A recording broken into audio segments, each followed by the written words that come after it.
మంచోడు కాదు. గుణహీనుడైన మానవుని, గుణహీనుడైన మానవుని రుణము చెల్లించదలిచావా, మహిమను విడిచావా.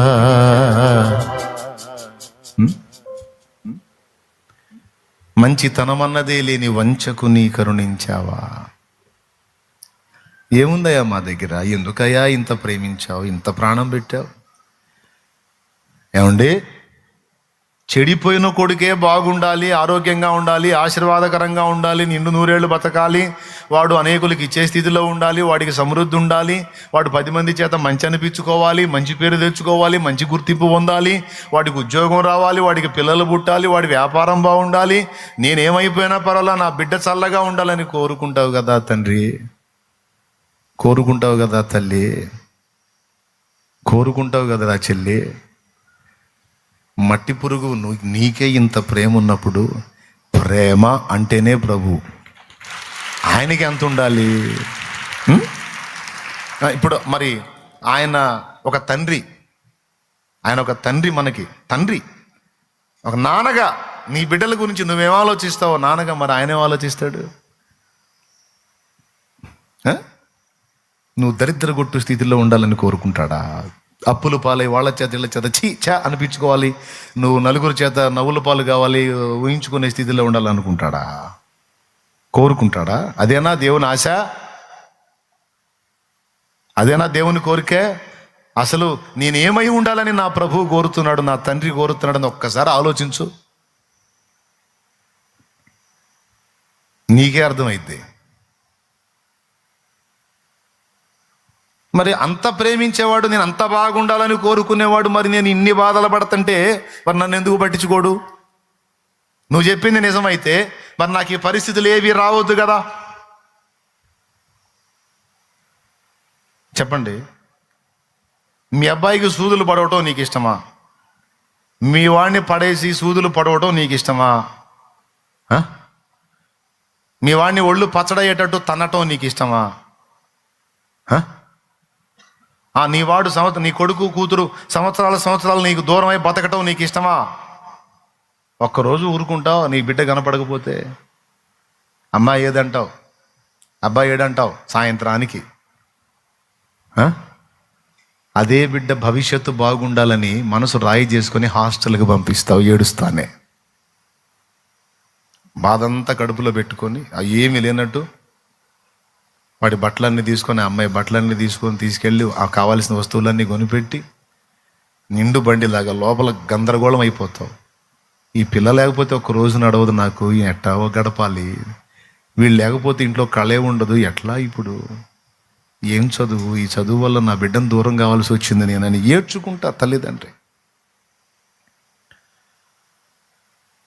పిల్లలు అనుకుంటారు మా అమ్మకి ఎంత కఠినమో, మా నాన్నకి ఎంత కఠినమో. అసలు సరిగా ప్రేమించరు నన్ను, ప్రేమిస్తే ఈ దిక్కుమాలిన హాస్టల్ ఎందుకు పడేస్తారు నన్ను? పిచ్చిదానా, నీకు అర్థం కాదమ్మా, చాలా ఏడుస్తారు వాళ్ళు. నిన్ను వదిలిపెట్టి వచ్చి దారి పొడుగునా ఏడ్చుకుంటూనే వస్తారు వాళ్ళు.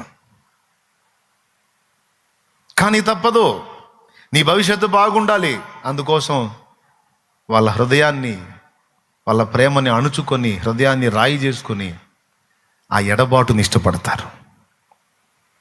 అందుకే యేసయ్య కూడా మన భవిష్యత్తు బాగుండాలనే మనకు ప్రస్తుతం ఎడమై ఉన్నాడు, మనల్ని ఒంటరిగా ఈ భూమి మీదకి పంపించాడు. తల్లిదండ్రులన్నా మనకు దూరంగా ఉంటారేమో కానీ ఆయన పంపటం అయితే పంపాడు, కానీ ఆత్మరూపంలో ఎల్లప్పుడూ మనకు తోడుగానే ఉన్నాడు ఆయన. ఇది నిజం.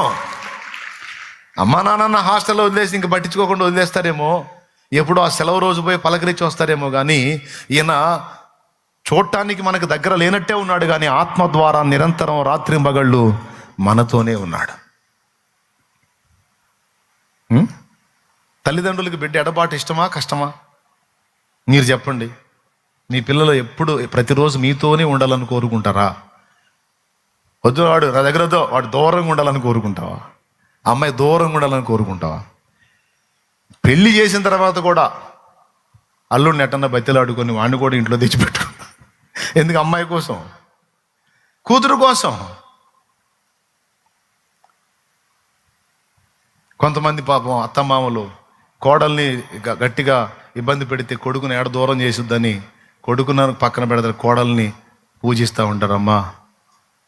లైసెన్స్ నీకే అప్పచెప్పామమ్మా, నీ చేతుల్లోనే ఉందమ్మా వాడి లైఫ్, నువ్వు మా దగ్గర ఉంచినా నువ్వే, వాడిని ఎడగొట్టినా నువ్వే తల్లి, నీకు సలామమ్మా, నీకు రోజు కొలుపు కొలుస్తామమ్మా, వాడిని మాత్రం దూరం చేయొద్దమ్మా అని కడుపులో పెట్టుకొని పైకి దండాలు పెడుతుంటారు కోడలమ్మకి. ఎందుకు? కొడుకు ఎడం కాకూడదని. అంత ఇష్టపడేటువంటి బిడ్డ సాంగత్యాన్ని కావాలని కొన్నిసార్లు కష్టమైనా సరే హాస్టల్లో పడేస్తారు. హాస్టల్లో పడేసే తల్లిదండ్రులకు ప్రేమ లేదని అనుకోవద్దు పిచ్చి పిల్లలారా. తప్పనిసరి పరిస్థితుల్లో నీ భవిష్యత్తు బాగుండాలి, నీకు క్రమశిక్షణ రావాలి అని వాళ్ళ హృదయాన్ని రాయి చేసుకొని వదులుతారు. సూదులు కూర్చోటం నీ కొడుక్కి నీకు ఇష్టమా? నీ కూతుర్ని కూర్చోటం ఇష్టమా అంటే ఇష్టం లేదు. కానీ ఏం చేద్దాం? బిడ్డకు వచ్చిన జబ్బు తగ్గాలంటే నువ్వే దగ్గర కూర్చొని మరీ సూదులు పడిపిస్తావు, తప్పదు కదా. చేదైనవి నీ బిడ్డ తినటం నీకు ఇష్టమా? లేదు. మరి ఆమెకు వచ్చిన రోగానికి నువ్వే దగ్గరుండి మామూలుగా మింగకపోతే లెంపకాయ ఇచ్చైనా సరే మింగిస్తావు. జ్వరం వచ్చింది అప్పుడప్పుడు. నా చిన్నప్పుడు జ్వరం వచ్చింది. ఆ జ్వరం బిళ్ళ ఉంటుంది టాబ్లెట్, చేదు, నాలుగు తగిలిందంటే విషం ఉన్నట్టే ఉంటుంది. అది నోట్లో వేసుకోగానే వాంతి వచ్చింది. అనగానే రేయ్ అంటాడు, వెంటనే నీళ్ళు పోసుకొని ఇక్కడ అరుస్తాడు నాన్న. ఎందుకు? 2 కారణాలు. ఒకటి ఆర్థిక పరిస్థితి, ఆ బెళ్ళు పూసేసాను మళ్ళీ టాబ్లెట్ కొనకు రావాలా.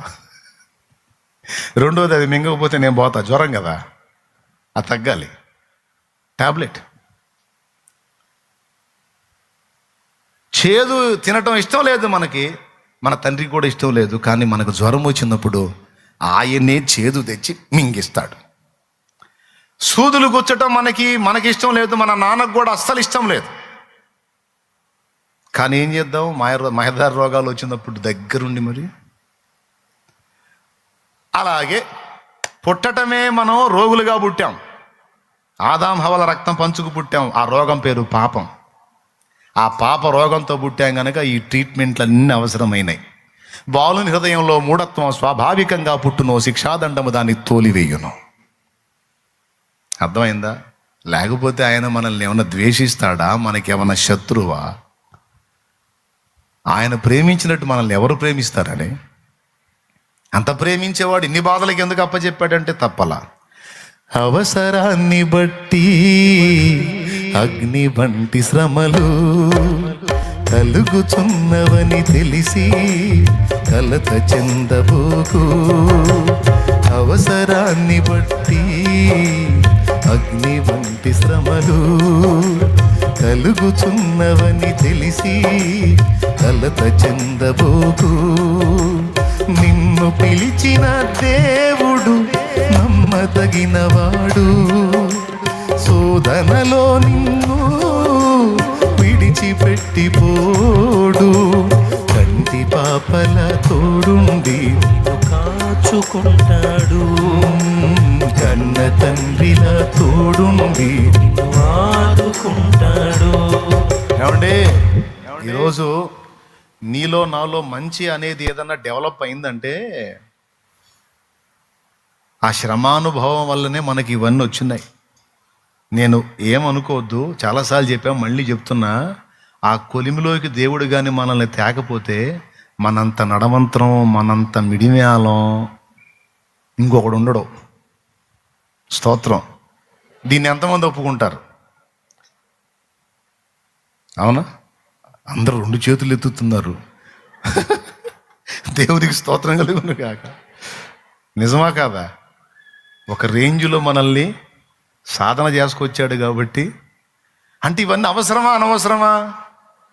అవసరం కాబట్టే తప్ప మన మీద పగబట్టి కాదు, లేకపోతే మనల్ని ఆ స్థితిలో ఉండాలని ఆయన ఏదో ఆశపడింది కాదు. మనము నెమ్మదిగాను సుఖముగాను సంపూర్ణ భక్తి కలిగి మాన్యతగా గౌరవనీయంగా బతకటమే ఆయనకి ఇష్టం. మనం ఆశీర్వదించబడి ఇతరులకు కూడా ఆశీర్వాదకరంగా ఉండటమే ఆయనకి ఇష్టం. మనం ఆరోగ్యవంతులమై ఉండి ఇతరులకు కూడా దీవెనకరంగా సేవ చేయటమే ఆయనకి ఇష్టం. దేశం యొక్క ఉన్నత స్థలములకు మనం ఎక్కుట ఆయనకి ఇష్టం.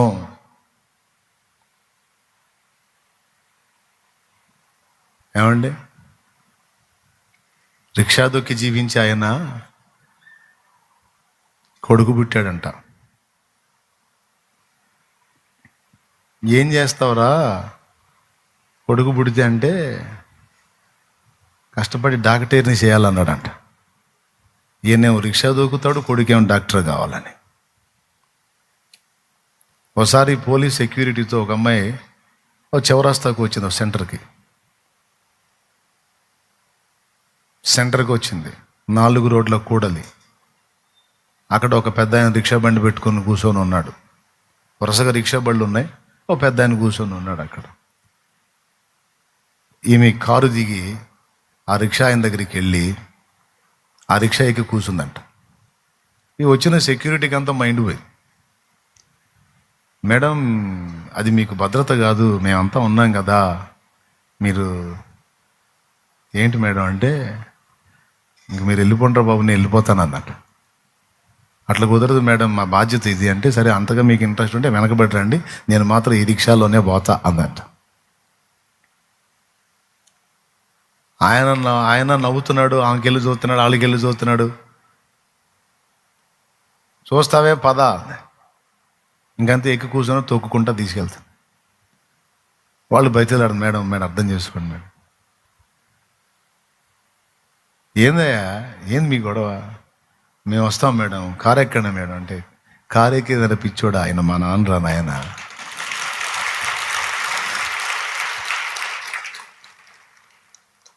భద్రత కాదు అంటారు. ఇన్నేళ్ళు ఆయన భద్రతలోనే బతికానరా నేను.